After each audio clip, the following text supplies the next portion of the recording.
Hello everyone, class 12th English के important question जो कि फ्लैमिंगो से लिए हैं। सारे चैप्टर्स हमने इसमें कवर किए हैं और कुल मार्क्स मिलेंगे आपको 16 और क्वेश्चन है 26।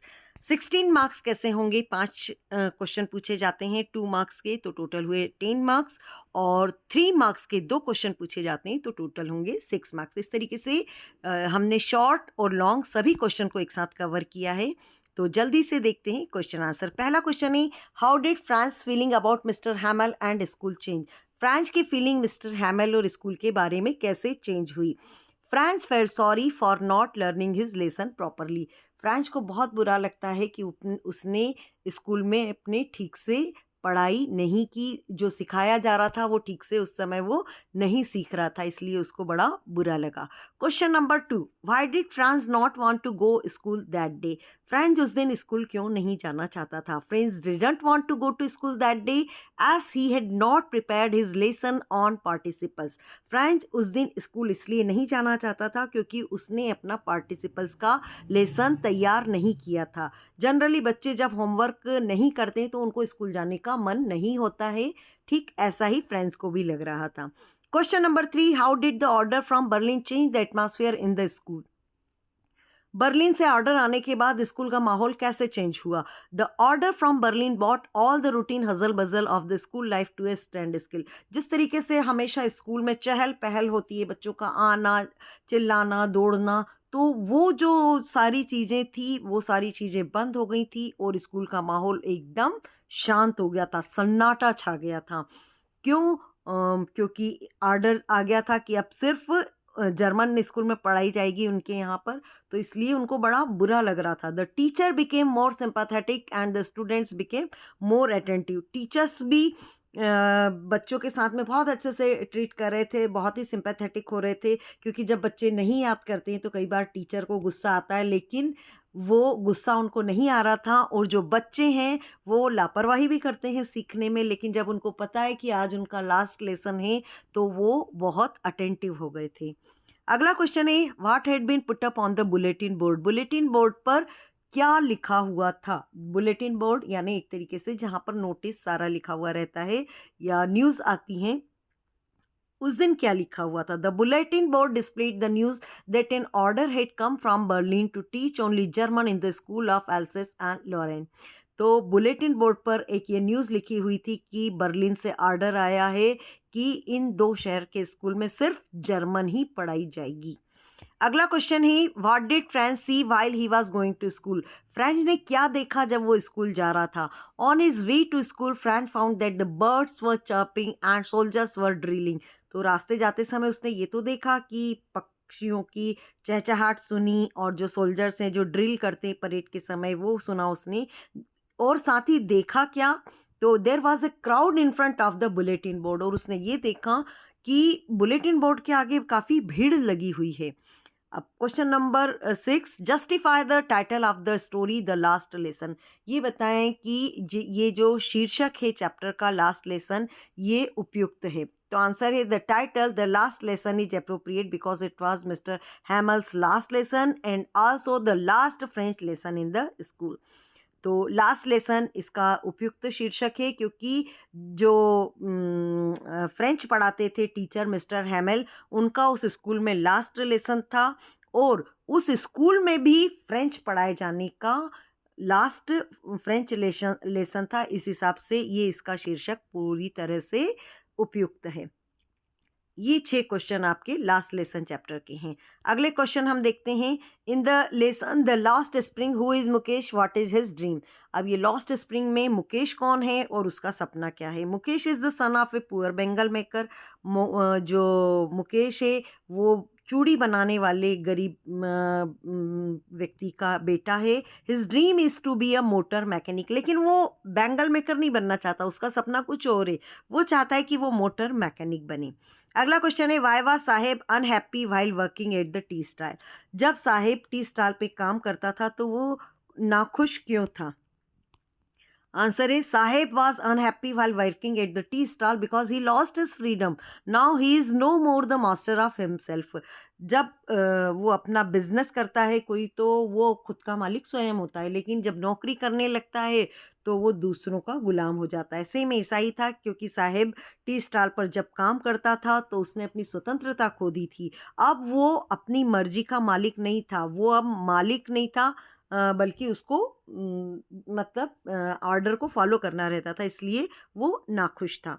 अगला क्वेश्चन है how is Mukesh attitude his situation different from that of Sahib. भाई मुकेश का जो एटीट्यूड था अपनी परिस्थिति के प्रति वो साहिब से अलग क्यों था. आंसर है Mukesh attitude what much different from that of Sahib. अंतर बहुत था दोनों के एटीट्यूड में. Sahib had only simple dream. Sahib को सिर्फ सपने ही देखता था, जबकि मुकेश इससे अलग था. Mukesh had a definite dream of becoming an auto mechanic and he was determined to make that dream a reality. Mukesh का सपना था कि वो ऑटो मैकेनिक बने और इसके लिए वो ड्रीम को रियलिटी में बदलने के लिए दृढ़ निश्चयित था या दृढ़ संकल्पित था. नेक्स्ट क्वेश्चन है what is the misadventure that William Douglas speak about.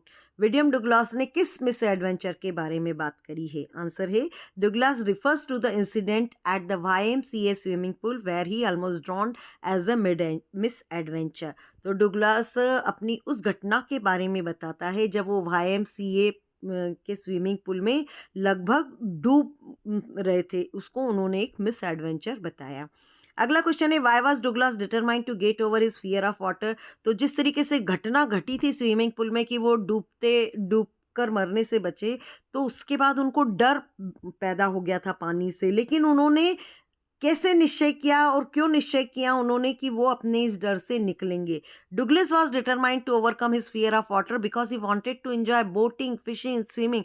मतलब डुगलास ने को जब ये लगा कि जब वो पानी से डरने लगे तो बहुत सारी चीज़ें वो इंजॉय नहीं कर पा रहे हैं, तो वो चाहते थे कि वो बोटिंग, फिशिंग, स्विमिंग और इवन जो भी वाटर स्पोर्ट्स होते हैं उनको वो इंजॉय कर सकें. इसके लिए वो इस डर से, पानी के डर से बाहर आना चाहते थे.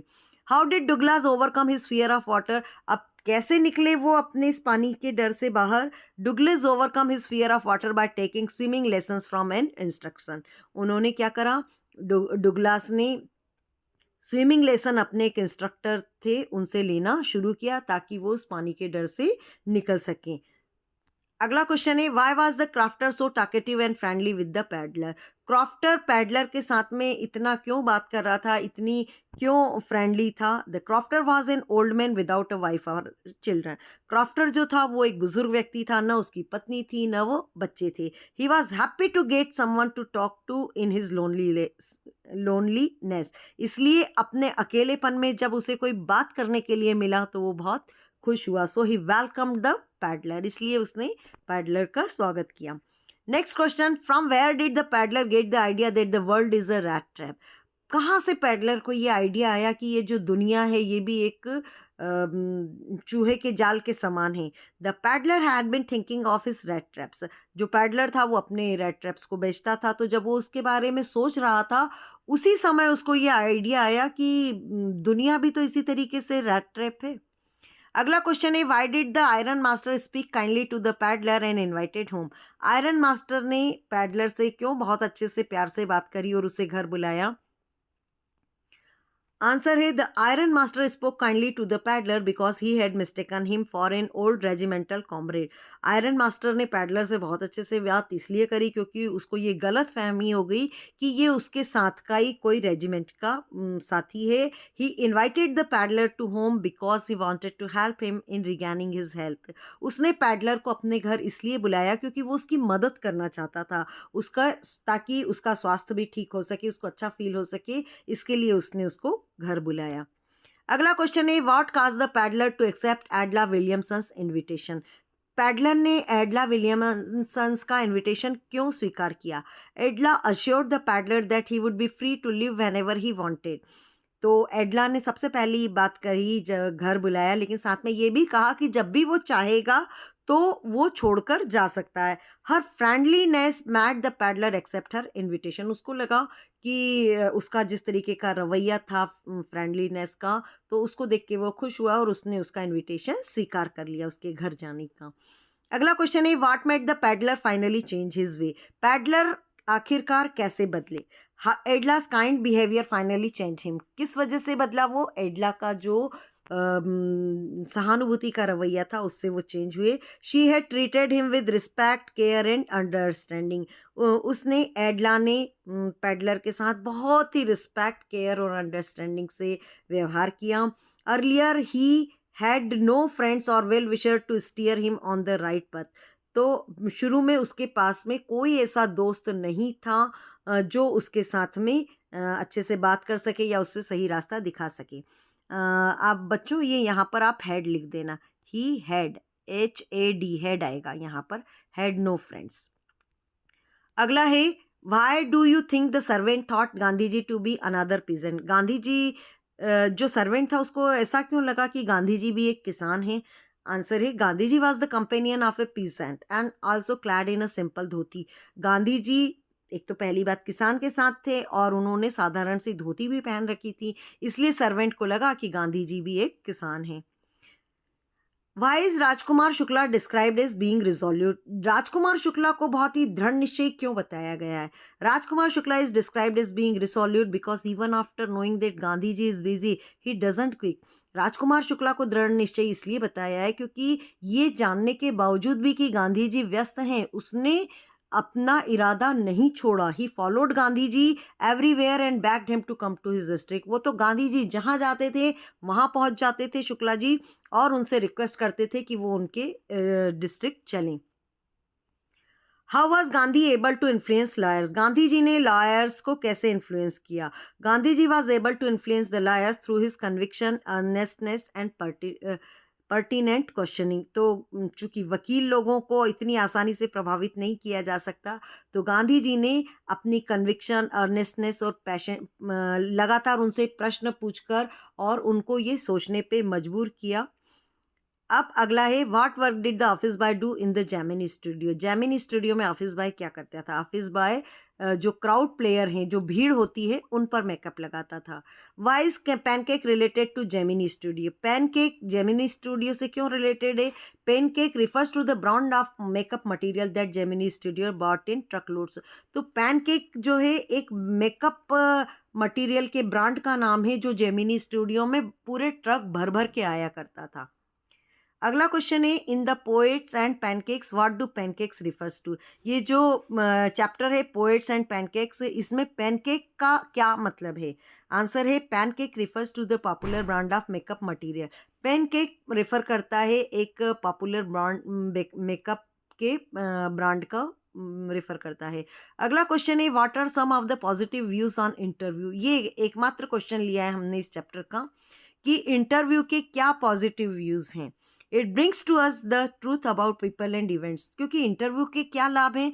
तो पहला लाभ ये है कि इससे हमें लोगों की बारे में या किसी घटना की सच्चाई के बारे में पता चलता है। It is supremely useful medium of communication. और दूसरा लाभ ये है कि ये कम्युनिकेशन का बड़ा ही सशक्त माध्यम है। It gives us the most vivid impression of our contemporaries. Contemporaries मतलब जो अभी हमारे साथ के लोग जो अभी हैं, मतलब इतिहास में जो दर्ज हो गए हैं या जो लोग नहीं हैं इस दुनिया में, उनकी बात नहीं, जो अभी वर्तमान में जो लोग हैं हमारे समकालीन, उनके बारे में पूरा बताता है। अगला है, what were the options that Sophie was dreaming of? Sophie किस तरीके की सपने देख रही थी, क्या क्या ऑप्शन थे उसके? Sophie dream to open a boutique और टू बिकम एन एक्ट्रेस और अ फैशन डिज़ाइनर। सोफी सपना देखती है कि वो एक बुटीक खोलेगी या एक्ट्रेस बनेगी या फैशन डिज़ाइनर बनेगी। और लास्ट क्वेश्चन है, write the character sketch of Sophie. Sophie का कैरेक्टर स्केच बताओ।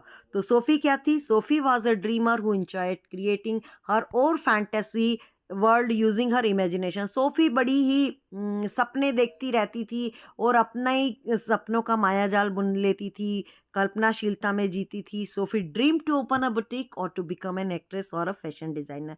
सोफी ने सपना देखती थी कि वो एक बुटीक खोलेगी या एक्ट्रेस बनेगी या फिर फैशन डिज़ाइनर बनेगी। तो यहाँ आपके 26 क्वेश्चन समाप्त होते हैं और इससे आपके तैयार होंगे कितने marks? 16. Okay, students, thank you and wish you all the best.